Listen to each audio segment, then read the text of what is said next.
What is the most challenging part of building a health coaching business?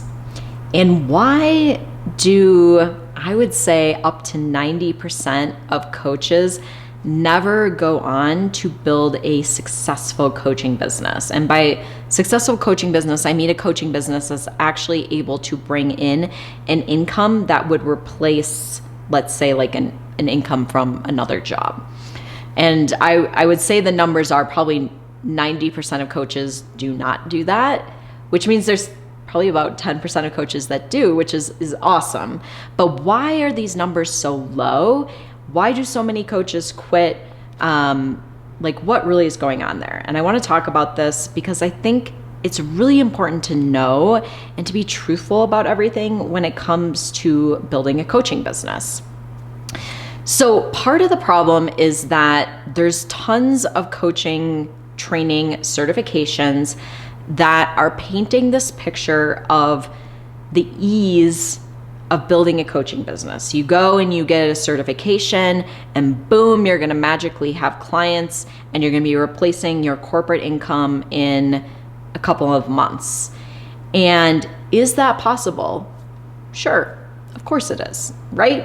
But is that the reality for most people? No, it's not.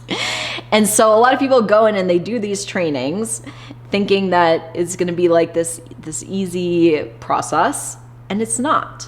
And I'm going to talk about why it's not coming up. There's also a lot of business trainings that tell you that it's super easy, just follow my system, blah, blah, blah, and you'll be making 10K in 3 months. And once again, that is not the reality for most people. Is it possible? Sure, of course it is. Anything is possible. I believe that. But it's just not the reality for most people. So once again, a lot of people get really frustrated because they think that this process is supposed to be super simple and easy and fast, and it's just not for the majority of people. Okay? So why is this the case? And the number one reason is because starting a business, whether it's a coaching business or any business, is very mentally challenging. That is why it's so hard. It isn't really the steps you have to take. It's actually, the steps are quite simple if you know what they are, but the mental challenge of having a business is why most people quit and why most coaches do not go on to create a successful business. So the reasons why it is so mentally challenging, and I just was talking about this with my clients. So every week we go through and we talk about like where are people getting stuck? What are the biggest challenges people have? And ultimately, the mental challenges are the biggest things that come up for people. And it's because the process of going through and starting a business is hard. And there's going to be a lot of things that pop up around, can I really do this? Is it going to work? Am I good enough? Like, will people actually want to work with me? Do I have something good to offer? All this mindset stuff starts coming up. And a lot of people do not want to deal with it. They don't, it's uncomfortable. They don't want to face that. Okay. And the other thing is you really need to be willing to put in trial and error of starting a business. Like, that's just the thing. Even if you're following like someone else's framework as far as kind of helping you with what steps to get started or to build your business or take your business to the next level, there's going to be a lot of trial and error that goes into putting the process in place because you're making it specific to you. We are all unique. We all have unique personalities. We all have unique skills. We all have unique mental challenges. And so there's going to be some trial and error. You're going to make mistakes. You're going to have failures. And a lot of people aren't willing to do that. They want to do it perfect. They want to do it right away. They want things to happen super quickly. They don't want to have anyone else seeing them making mistakes or failures. And they're just not willing to do that, right? And so that is another big issue and why it is so challenging, because trial and error is an essential part of the process, no matter who you are, no matter what kind of support you're getting, it just is. And so you have to be willing to make mistakes and failures, and that can be mentally challenging. And one of the reasons why it could be so mentally challenging as well is because obviously we live in a world with other people. So other people may see us making mistakes. They may see us failing. They may see us not getting results as quickly as we would like.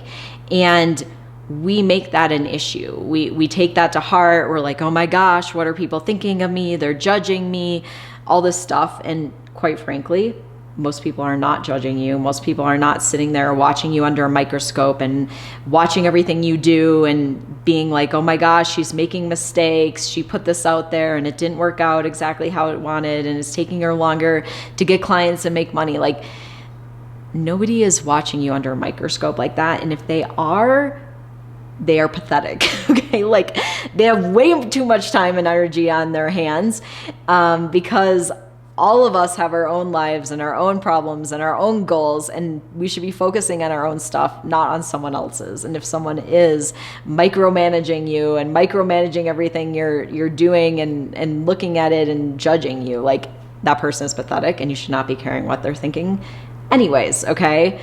So the other thing is, you need to be willing to do it and keep moving forward, even if people aren't supportive or they have doubts or whatever. Like, you have to have your own back. That is what's most important. You can't rely on other people having your own back and being your cheerleader and whatever.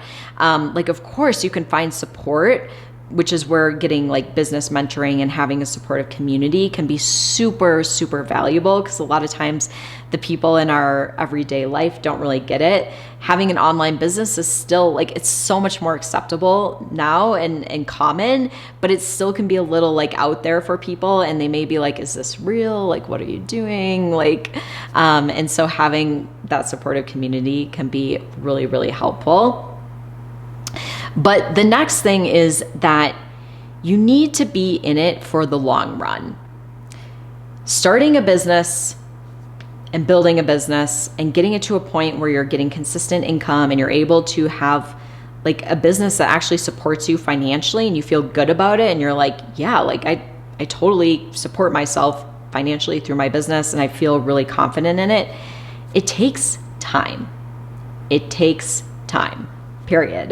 Like, it just takes time. And so when we expect it to happen super quickly and we get so frustrated and disappointed that it's not, you're setting yourself up for failure. You're setting yourself up for not having a successful business. I always say growing a successful business is a marathon.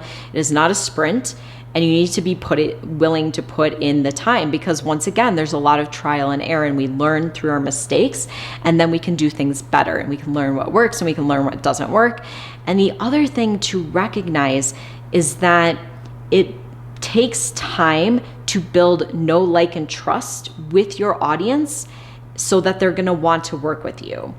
I often say that when we're getting started, it's like our marketing is like planting seeds, and maybe like going out and scattering seeds, like you were going to try and plant some wildflowers, right? Like, you kind of just go and you scatter the seeds and you see which sprout and which grow.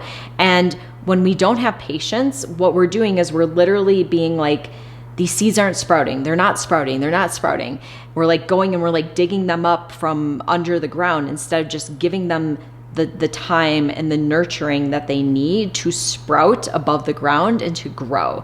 And this is the same thing with any sort of business. The beginning can be really slow, and then we build up momentum and we start getting out there and people start knowing and liking and trusting us and seeing that we are a valuable resource and wanting to work with us. So when I look at the clients that I have, some of my clients become clients really quickly after coming across me and finding me, but most of my clients have been following me for weeks, sometimes months, and sometimes years before they become a client, okay? Because I always ask people, how'd you find me? How long you've been following me? A lot of people, it's months. and sometimes years, like I said. So when you keep this into account, if you're just getting started in your business, you're only getting those clients who have just found you, right? And so that's only going to be a percentage of people who are ready to work with you that quickly. But a lot of times there's people who need to be in your vortex and following you much longer before they feel ready to actually work with you. And so in the beginning of a business, we haven't given that amount of time to those people who need that amount of time, right? So that's why at this point in my business, I've been in business for years, right? So I have a lot of people who've been following me for months and years. And so I have that momentum to be getting more clients, the clients who need that longer time to be warmed up before they're going to be ready to work with me. So this is why when you're first starting your business, your warm market, which is people who already know, like, and trust you, is so valuable, because those people already have kind of what they need as far as like that trust factor to become clients quicker.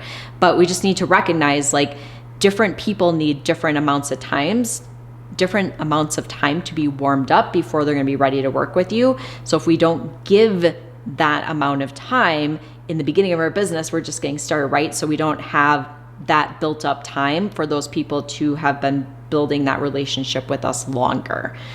So you just want to keep that into account.